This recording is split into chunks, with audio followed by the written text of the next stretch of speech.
Welcome to the American Institute of Healthcare Professionals Videogram on Anger Management.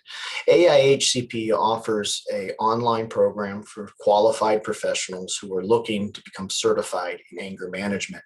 Dr. Christian Conte teaches the 5 courses, AM 500, 510, 520, 530, and 540 for those who are interested in taking these courses and then applying for a 4-year certification. What we'd like to do today is just go over some basics of anger and then some basics in coping and give you more information about the actual program that is offered. So what we're going to first look at is anger as an emotion. And that's simply what it is. Anger is an emotional reaction that is sometimes justified and sometimes not justified. So it can be good, it can also be a vice. If we're looking at anger as a just reaction to a problem, it's always going to be appropriate, it's going to be measured, and it's going to be controlled. Unjust anger, on the contrary, is inappropriate, doesn't have a proper reaction. It's excessive in force, and it's completely and totally out of control. When we look at just anger, we see examples of it with social justice, parental discipline, moral outrage over something that is wrong, or when we see unfair treatment of an individual. Bear in mind, though, that when just anger displays itself in these types of situations, it's still going to be non-excessive, and it's going to be in a state of control. So with a lot of the social justice that we've seen throughout the year, regarding police brutality and so forth, we've seen peaceful protests that are examples of just anger. And then we've seen some of these protests go out of control, which would be an example of unjust anger. It's still responding to something that is appropriate to be upset about, but it's becoming excessive and it's becoming uncontrolled. But anger, when it is channeled properly, is something that can be conducive to social change and for betterment. Even in Christianity and sometimes other religions, but in Christianity, it's especially noted that Jesus himself, Jesus Christ, showed anger when the moneylenders were in the temple using a religious site for commercial gain. And Jesus became angry. He threw the tables to the side and cast out the moneylenders. So that's a religious example. There's other examples in other religious traditions as well. But the fact that some anger is just and some anger is unjust is something that we need to note. Anger itself is not something that necessarily is bad. Now, on this next slide, we look at what unjust anger is. And unjust anger obviously is excessive, it's inappropriate, and it's without control. So some examples here would be any type of physical, and it's important here to note also verbal and emotional. Not all cases of abuse are physical. Individuals who become angry will also abuse individuals mentally and emotionally. Unjust anger leads to domestic violence, assault, revenge.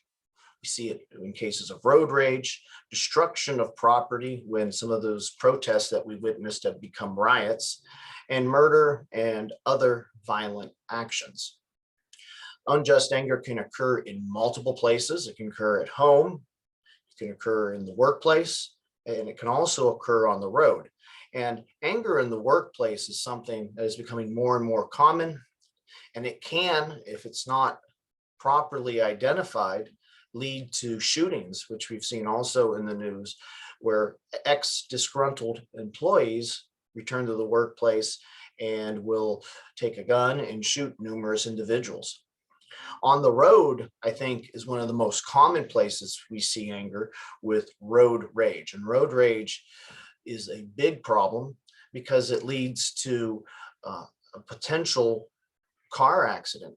And when individuals are behind the wheel of a vehicle, it's very important for them to realize that that quick emotion can lead to a quick turn of the wheel, and you're dealing with a 2-ton vehicle here, which can respond at a moment's whim and can cause massive damage to another individual. So a temper tantrum in the car with that big of a potential weapon, the car itself, can lead to big time problems. And they can be triggered by the littlest of things. Somebody not using a turn signal, somebody honking the horn, someone flicking another person off, someone going too slow in front of someone or too fast.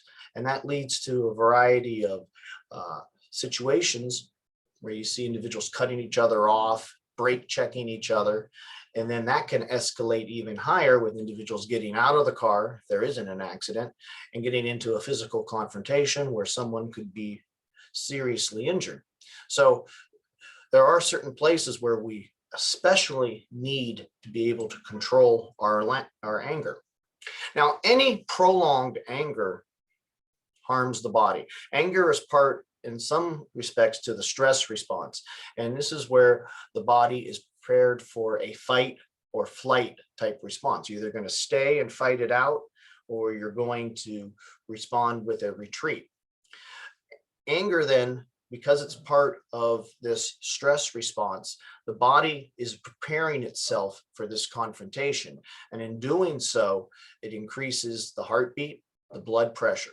And if you are continually and constantly under duress, and anger is a result of this, you're going to have higher blood pressure, hypertension, and possibly a heart attack.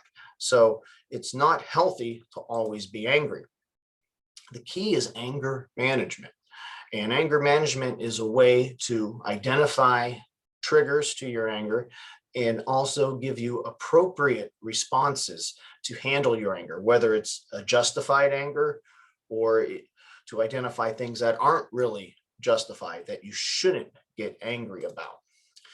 Control of any type of anger is critically important. It's important to realize that words do hurt. Individuals that don't have a filter and they get angry real quickly, they say horrible things to loved ones that they later have to apologize for. So in anger management, we teach you to be able to control the initial impulse and to think about what you're going to say before you say it. Now, some individuals, they are not able to do that. So what they do is walk away, and that's entirely an appropriate way to handle anger if you are one of those types. Also, when you're by yourself, finding peace or place of refuge where you can let that initial stress response go down to a point where you're no longer harming your body and you're able to think clearly. One thing that is important to note is when you want to release emotion, that's fine, but it needs to be done safely. So it's okay to vent if you're by yourself, but it's not okay to vent in a destructive fashion. So if you're punching holes in the walls, taking your computer up and throwing it across the room, we have some issues that obviously need to be addressed. But if you're venting in healthy ways, maybe through exercise, maybe through just allowing yourself a certain amount of time by yourself to scream at the top of your lungs even, that is fine, because it's being done in a way that's not harmful to other people, and it's being done in a way that is releasing the toxic negativity from the emotion from your system. What we have here is attribution error and forgiveness. What attribution error is, and this is taught a lot in driver's ed as well for road rage, attribution error is trying to attribute a reason why the person who is annoying you, why they are doing it, and to give a little bit more of an understanding of why then. So if you assume this person's speeding, well, maybe they're speeding because they're on the way to the hospital. Maybe their mother or their grandmother is ill. Maybe that's why they're speeding. Or to think, well, sometimes I do this. Sometimes maybe I take too long when the light turns green.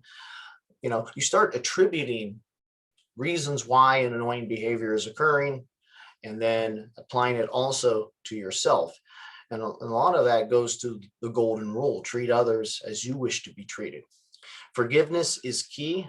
You don't ever have to forget, but being able to forgive releases a lot of the toxin that goes with the negativity of anger. So even if you've been wronged and you're angry about it, you have a right to be. But when you allow hate to cement itself into you, not allowing forgiveness to come into your heart can really affect your ability to move on. It can affect your health overall as well. So attribution, error, and forgiveness are probably the final steps in overcoming the trauma of anger and the negative ill effects that come with it. Now, again, AIHCP offers an anger management certification. It's a 4-year certification. It's offered to qualified professionals seeking a certification in anger management. We have a 5-course program. Dr. Christian Conte teaches these courses. And as you go through them, there's first course, AM course code 500, and it eventually goes to AM 540. Upon completion of those courses, you can then apply for the 4-year certification. Most individuals that qualify for this type of program have some type of undergraduate degree, usually in behavioral health or health itself, like nursing and so forth. Others are already licensed professionals in healthcare or even in social work or licensed counseling, marriage counseling as well. So here is our link at the bottom for anger management consulting. If you are interested, copy that link. The link below it is a request for information, which you can also click on, and we can get back to you on that. Our other contact info for our office is 330-652-7776. And our email, our general email, is info@aihcp.org. So you can contact us either way through that, or also going to the page link to learn more about the program of anger management that we offer here. In the meantime, stay calm, try to channel anger in a positive way, and have a good day.